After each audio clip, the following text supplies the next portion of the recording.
सिंचाई के नावा तकनीक अपनाव, जल बचाव, माटी के परीक्षण कराव, उर्वरता बढ़ाव, एकर ले बाढ़ी फसल के पैदावार और फोन इन कार्यक्रम हेलो किसान वाणी सुनया जम्मो संगवारी मन ला आप मन के मयारू मितान सुशील प्रधान कोतिले राम राम जय जोहार। एकरे संगे संग कृषि और किसान कल्याण मंत्रालय भारत सरकार डहर ले प्रायोजित कार्यक्रम किसान वाणी के क्रम ला शुरू करत हवन। तो किसान और किसान वाणी सुनया संगवारी हो, अभी के समय में बसंत ऋतु चलत हवे, चारों कोती रबी फसल लहलहावत है। सरसों के प्यूरी प्यूरी फूल और गेहूं के फसल हर ऋतुराज बसंत के स्वागत करत हवे। ऐसने समय में रबी फसल में सिंचाई के कौन कौन तकनीकी ला अपनाना है, उर्वरक में नाइट्रोजन, फास्फोरस और पोटास के किसे प्रबंधन करना हवे, किसे प्रबंधन कर सकत हन, और एकर अलावा मृदा स्वास्थ्य बर ओकर परीक्षण किसे करना है, ये जम्मो समस्या के समाधान और जानकारी दे बर ये पैंत हमर आकाशवाणी स्टूडियो में आमंत्रित पहुना हमें श्री उदित नारायण नगाइज, वरिष्ठ कृषि विकास अधिकारी तमनाड़ कोतिले। तो संगवारी हो अवैया पहुना के स्वागत करो। नगाइज सर, आकाशवाणी स्टूडियो में आप मन के स्वागत है, अभिनंदन है। आप सभी लोगों का भी आज के कार्यक्रम में बहुत बहुत स्वागत है। किसान संगवारी हो, आप मन के घोलो स्वागत हवे कार्यक्रम में। यहाँ ले शुरू हो गए फोन इन कार्यक्रम हेलो किसान वाणी के, और आज के विषय हवे रबी फसलों में सिंचाई व उर्वरक प्रबंधन तथा मृदा स्वास्थ्य के लिए मिट्टी परीक्षण।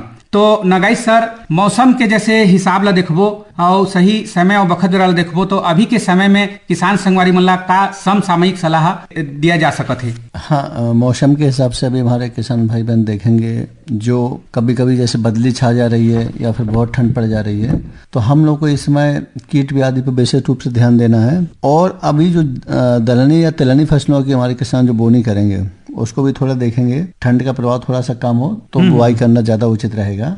और आज का जो महत्वपूर्ण विषय है सिंचाई प्रबंधन, इस पर विशेष रूप से चर्चा करेंगे।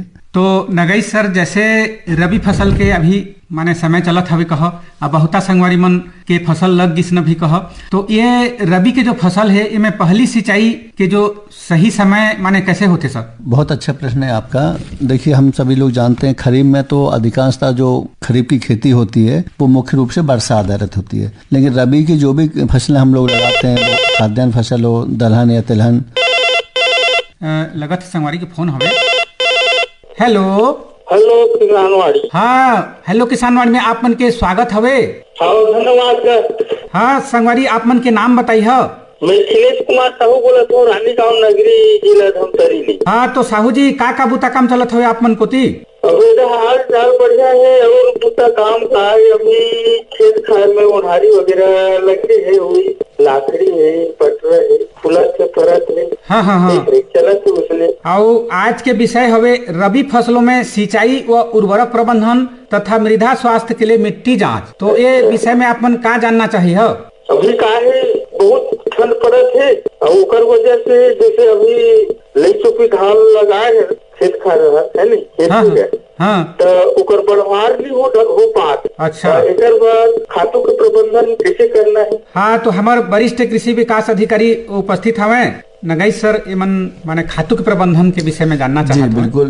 देखिए, ये मैं अभी आप लोगों से जो चर्चा कर रहा था, ये ठंड का महीना है, ठंड का समय चल रहा है, तो ज़्यादा यदि तापमान कम हो जाता है तो पौधों की बढ़वार कम हो जाती है स्वाभाविक रूप से। लेकिन जो प्रबंधक है, हम जान रहे हैं कि धान की फसल के संबंध में पूछना चाह रहे हैं। ये धान का फसल है, उसमें हमें प्रति हेक्टेयर के हिसाब से 120 kg नाइट्रोजन, 60 kg फास्फोरस और 40 kg पोटास का उपयोग करना है। ठीक है, ये संतुलित उर्वरक है। हमारी जो खाद्यान्न फसलें हैं, धान हो गया, गेहूं हो गया, ज्वार बाजरा, तो इस तरीके से हमें उपयोग करना है। इसके अलावा यदि बढ़वार का कोई समस्या आ रहा है तो हमारे किसान भाई जो 19% करके NPK आता है, तो उसका फॉलियर स्प्रे भी कर सकते हैं फसल में। तो उसको क्या है, पौधे पत्तियां सीधा ले लेते हैं, एब्जॉर्बेशन बढ़ जाता है, तो ग्रोथ रेट बढ़ेगा। और अभी जो बहुत अच्छे बाजार में उत्पाद आने लगे जिसको नैनो यूरिया, नैनो DAP बोलते हैं, तो हमारे किसान भाई बहन उसका भी उपयोग करें। वो भी हमारे पौधे जो पत्तियां सीधा एब्जॉर्बेशन करके पौधों के अंदर चल देते हैं और बढ़वार बढ़ता है। तो इस तरीके से हमको संतुलित उर्वरकों का प्रयोग करना है और उपज को बढ़ाना है।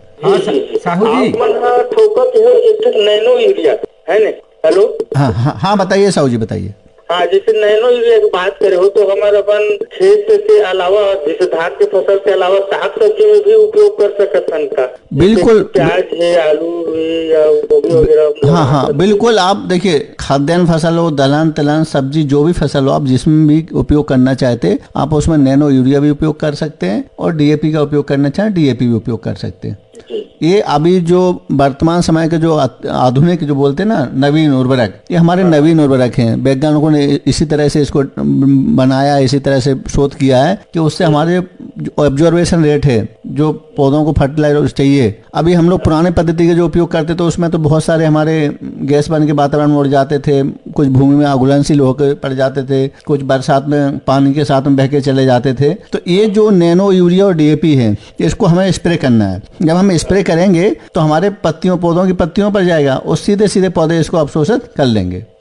और ये साल में बहुत ही खुशी की बात बताता हूँ कि बरसात में पहली बार नैनो यूरिया का उपयोग करे हूँ और कई जन मन तो यूरिया खो जाते, यूरिया का रेट बहुत बढ़ रही से और मिला भी नहीं से और मिलेगी तो बहुत ज्यादा रेट। नहीं, बहुत अच्छा साहू जी। आधा लीटर के 150 रुपए में नैनो यूरिया ले और वो में छिड़काव कर दो और बड़ा अच्छा फसल हो। नहीं, बहुत साथ में ये भी हुई कि अगल बगल की जो दानादार यूरिया, हाँ, खेत में माहू वगैरह बहुत ज्यादा कीड़ा मकोड़ा प्रकोप और मोर में ना एक बार बस माहू की दवाई छिड़कने लगी तो बाद लगभग नहीं करे।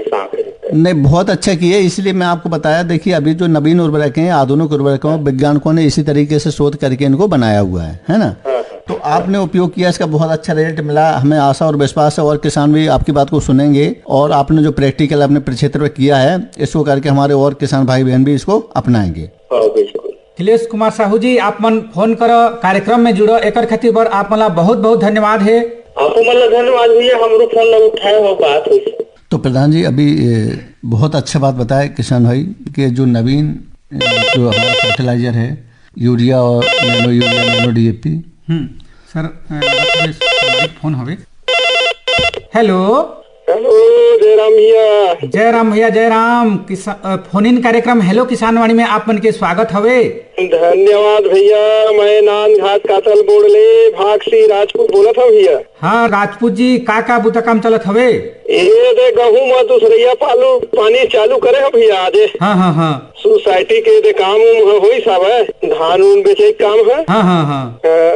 आज के विषय का है भैया? आज के विषय हवे रबी फसलों में सिंचाई व उर्वरक प्रबंधन तथा मृदा स्वास्थ्य के लिए मिट्टी जाँच।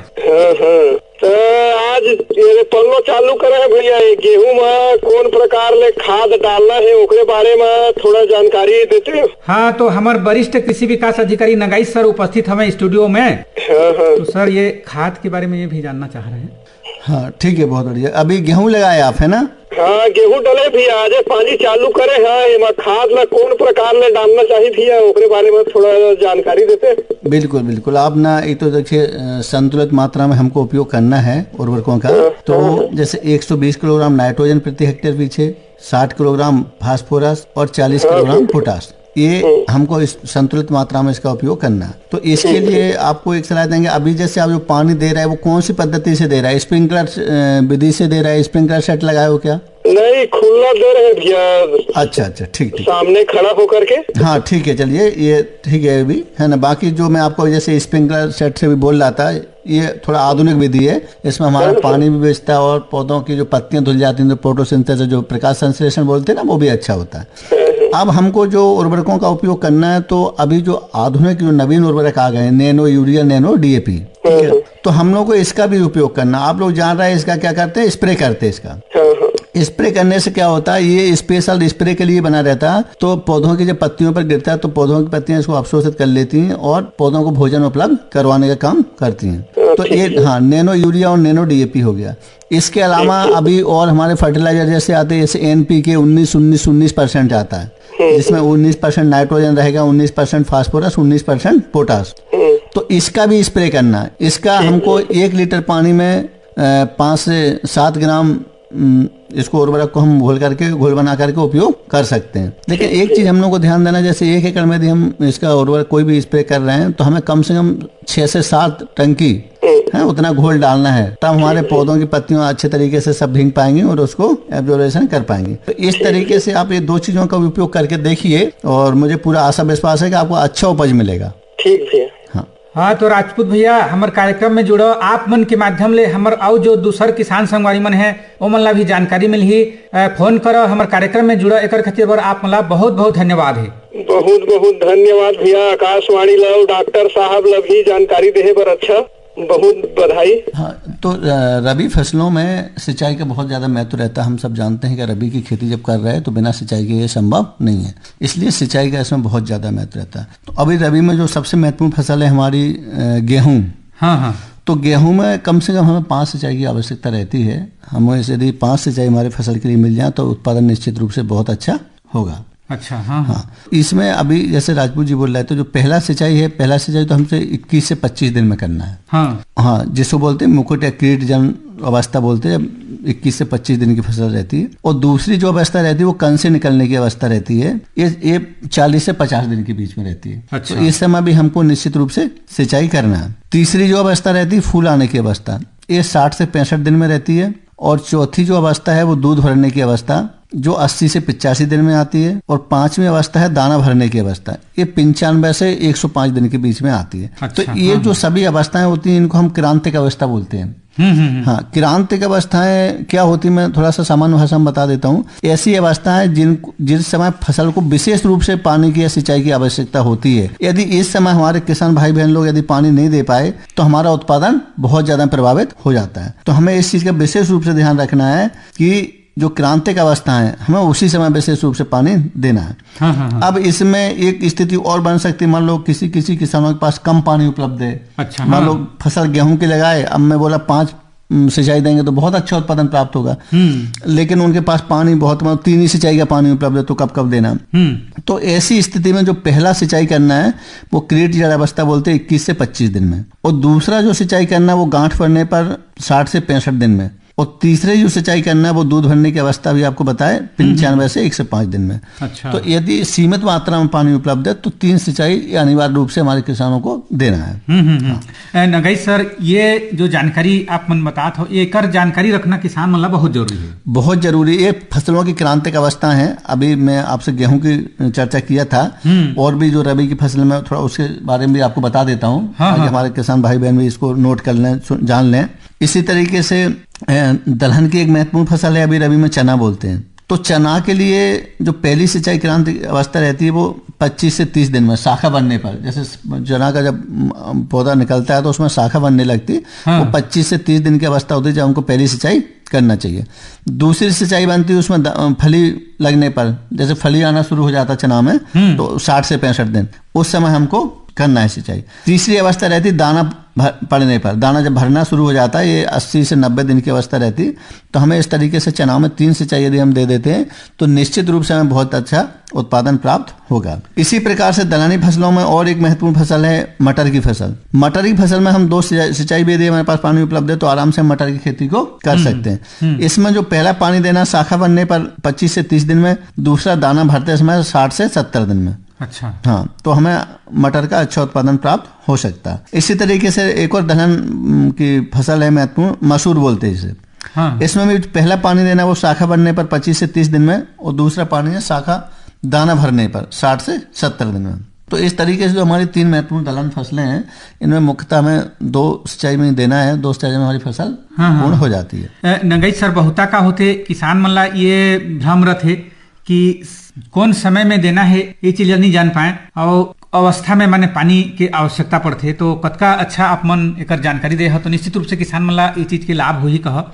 बिल्कुल निश्चित रूप से लाभ होगा। बस हमारे किसान भाई बहनों को जो ये क्रांतिक अवस्था है, समय उनका निश्चित, बस उस समय को विशेष रूप से याद रखना है। यदि समय पे पानी दे देने को तो हमारा उत्पादन निश्चित रूप से अच्छा प्राप्त होगा। और अभी सिंचाई की जो आधुनिक विधियां हैं, जब पुरानी विधि बोलते थे फ्लड सिस्टम, अब पानी खोल दो, फिर क्यारी विधि, तो अभी जो स्प्रिंकलर विधि से जो पानी दे रहे हैं या ड्रिप से जो पानी दे रहे हैं फसलों में, ये आधुनिक विधियां हैं। इसमें पानी की भी बचत होगी और हमारे किसानों को सुविधा भी होगी। हेलो हेलो, हाँ, फोन इन कार्यक्रम हेलो किसान वाणी में आप मन के स्वागत हवे। हाँ भैया, आप मन के नाम बताई हो। योगेश जांगड़े। हाँ तो जांगड़े जी, का हाल चाल हवे आप मन को ती? बढ़िया है भैया, सब खेती बाड़ी काम है। रबी फसल की तैयारी करत है? हाँ, रबी फसल में भी तो चना, मटर, धनिया वगैरह लगाए हैं भैया। हाँ हाँ हाँ, अब आज विषय भी हवे कह रबी फसलों में सिंचाई व उर्वरक प्रबंधन तथा मृदा स्वास्थ्य के लिए मिट्टी जाँच। हाँ हाँ, तो का विषय में जानना चाहिए आज? अब यही भी, अब चना मटर वगैरह जिन डाले हैं ओकरे पर उर्वरक प्रबंधन वगैरह बता दो। सिंचाई वगैरह तो करते हैं। हाँ हाँ हाँ हाँ, तो हमारे स्टूडियो में आमंत्रित हवे नगाई सर।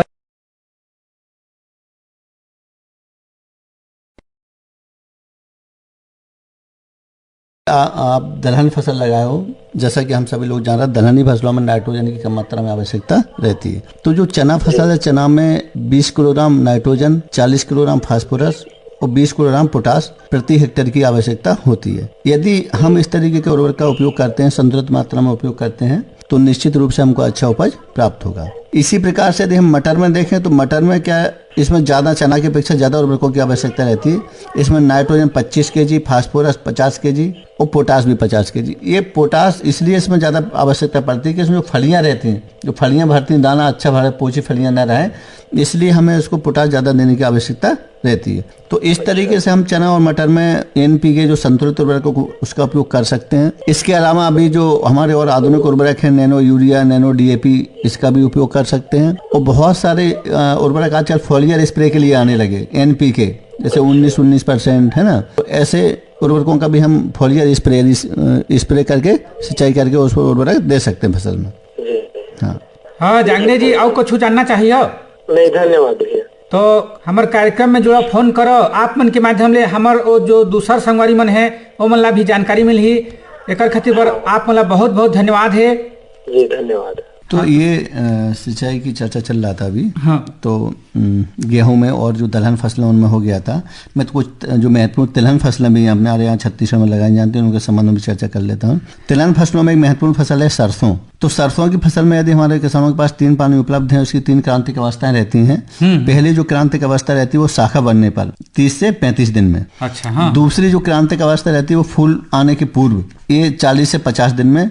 और तीसरी अवस्था रहती है दाना भरने पर, ये 70 से 75 दिन में। तो इस तरीके से सरसों की फसल में 3 क्रांतिक अवस्था महत्वपूर्ण रहती हैं। तीनों क्रांतिक अवस्थाओं पर सिंचाई की आवश्यकता रहती है। और एक महत्वपूर्ण फसल है तिलहन का अलसी। अलसी में 2 सिंचाई की आवश्यकता रहती है। पहली शाखा बनने पर 30 से 35 दिन में, दूसरा फूल बनने पर 45 से 50 दिन में। अच्छा। हाँ। हाँ, इसके अलावा एक और महत्वपूर्ण फसल है सूरजमुखी। इसमें 3 सिंचाई की आवश्यकता रहती है। पहली है पत्ती बनने पर, ये 30 से 40 दिन में, दूसरा फूल बनने पर 45 से 60 दिन में, और तीसरा दाना पड़ने पर, ये 70 से 90 दिन में। इस तरीके से सूर्यमुखी में हमें 3 सिंचाई की आवश्यकता रहती है।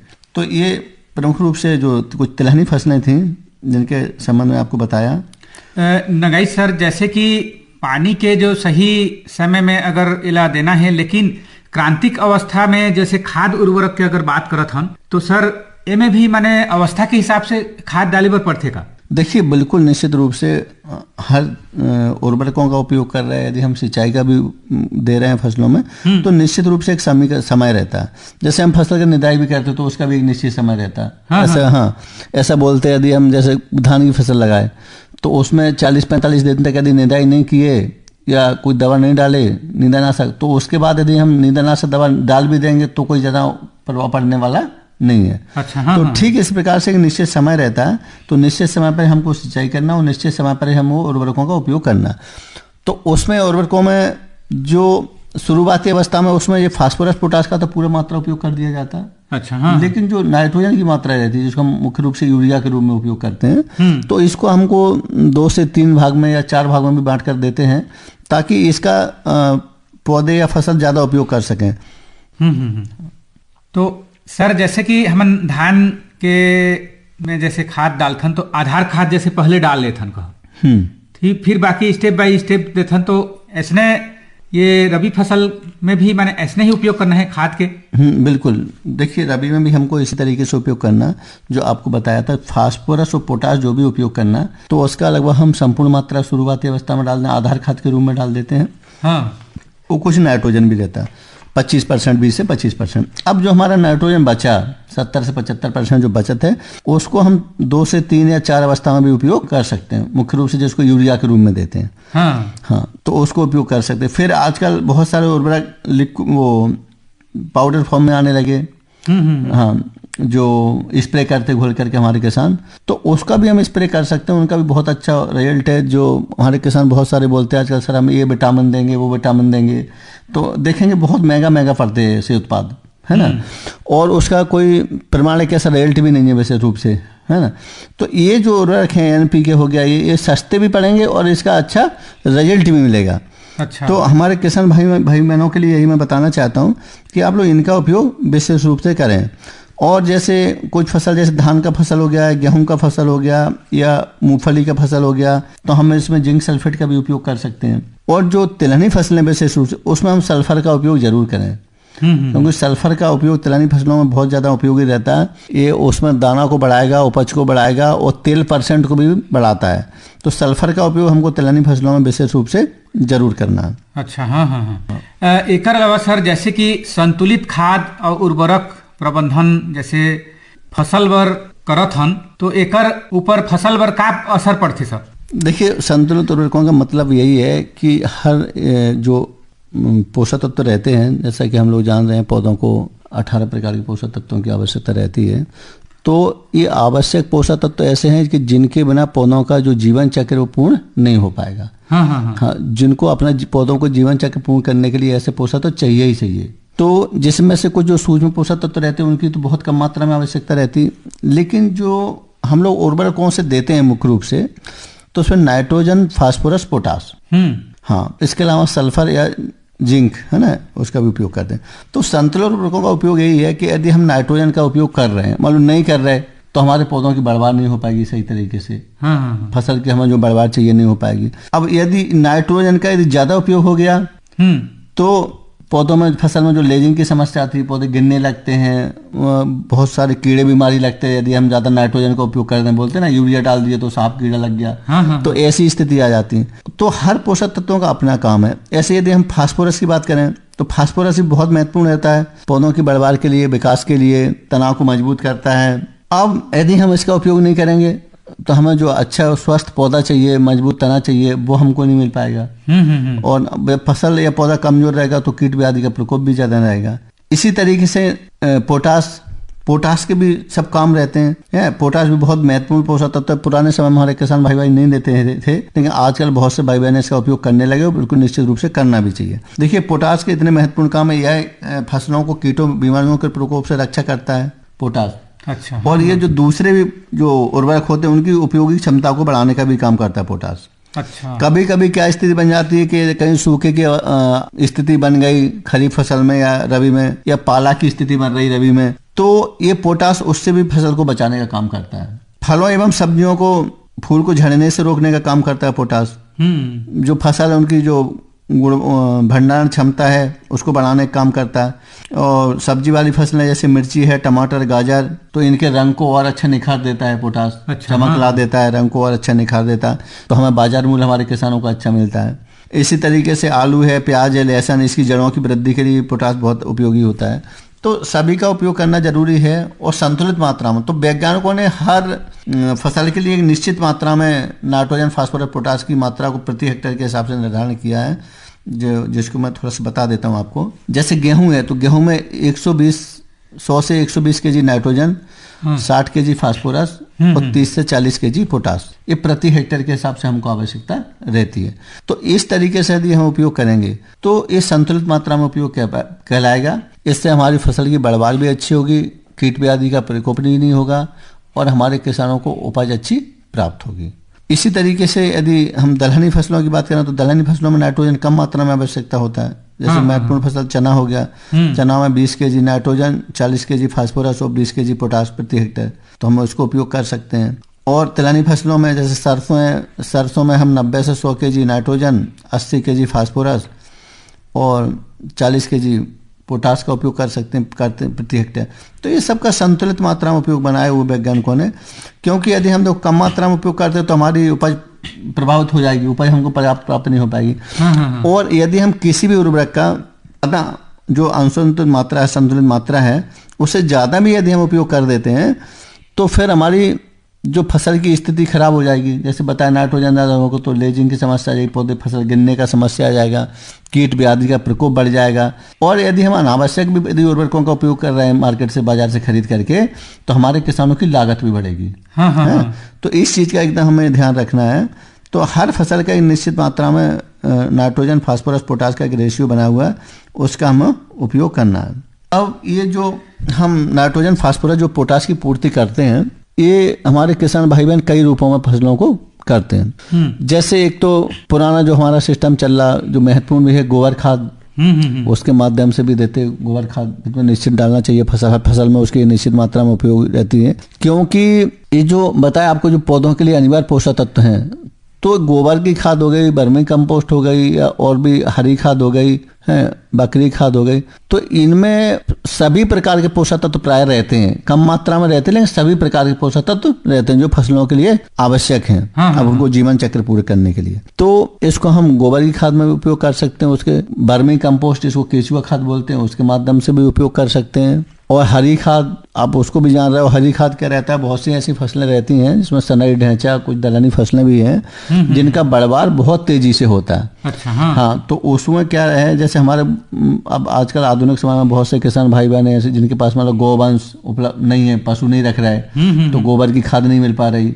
या वर्मी कंपोस्ट नहीं मिल पा रहा, तो हरी खाद का भी उपयोग किया जा सकता है। अच्छा, तो हरी खाद जैसे खरीफ में यदि हम मुख्य रूप से उपयोग करेंगे तो इसको मई के पहले सप्ताह में हम बुआई कर दें इसका, और जून के पहले या दूसरे सप्ताह में हम खेतों में इसको पलटने का काम कर दें। तो जो अधिक बढ़वार वाली फसलें रहती हैं, सनई, ढैंचा हो गया, तो ये लगभग 30 से 40 दिन में इनका बढ़वार लगभग 1.5 से 2 फीट तक हो जाता है आराम से। अच्छा, हाँ। फिर इसको खेतों में पलटने का काम कर देते हैं, पानी भर देते हैं, तो ये 2 से 4 दिन में सड़ भी जाती है खेत में, और बहुत सारे पोषक तो हमारी नई फसल जो हम लगाएंगे उसको उपलब्ध कराने का काम करते हैं। तो हमारे किसान हरी खाद का भी उपयोग करें। भूमि की संरचना के लिए, भूमि की स्थिति जो खराब हो रही है आजकल, अत्याधुनिक अति आवश्यकता से उर्वरकों का उपयोग कर रहा है, तो उसके दुष्प्रभाव को भी बचाने का काम करता है, तो हम हरी खाद का भी प्रयोग कर सकते हैं। इसके अलावा कुछ जो जैव उर्वरक होते हैं जिसको बायो फर्टिलाइजर बोलते हैं। अच्छा, हाँ, हम बायो फर्टिलाइजर को हमारे किसान उपयोग कर सकते हैं। जैसे एजोटोबैक्टर हो गया, पीएसवी हो गया,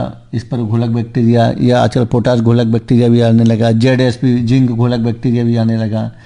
तो इसमें क्या रहता है, जैसे हम कोई भी उर्वरक का उपयोग कर रहे हैं, जैसे नाइट्रोजन का उदाहरण आपको मैं बताऊं, हम नाइट्रोजन अपनी फसल में दे रहे हैं, तो ये जरूरी नहीं रहता कि वो जो हम नाइट्रोजन दिए वो पूरा 100% हमारे पौधों को या फसल को उपलब्ध हो जाए, ये तो संभव नहीं है। क्योंकि जो उर्वरक यूज इफिशियंसी बोलते हैं, उर्वरक उपयोगिता, वो लगभग मान के चलो हर उर्वरक का 25 से लेकर 35-40% तक रहता है। बाकी क्या होगा, ऐसे यूरिया दिए तो गैस के रूप में उड़ जाएगा, बरसात में पानी के साथ में बह जाएगा, कोई हमारी मिट्टी में अघुलनशील अवस्था में पड़ा रहेगा।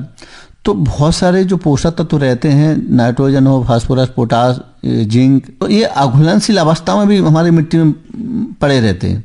तो ऐसे उर्वरकों को, ऐसे पोषक तत्वों को घुलनशील बना करके पौधों को उपलब्ध कराने का जो काम करता है, जिसको बोलते हैं जैव उर्वरक। अच्छा, हाँ। तो जैव उर्वरकों में जैसे हमारी खाद्यान्न फसलें हैं, तो उसमें हमारे किसान एजोटोबैक्टर का उपयोग कर सकते हैं खाद्यान्न फसलों में।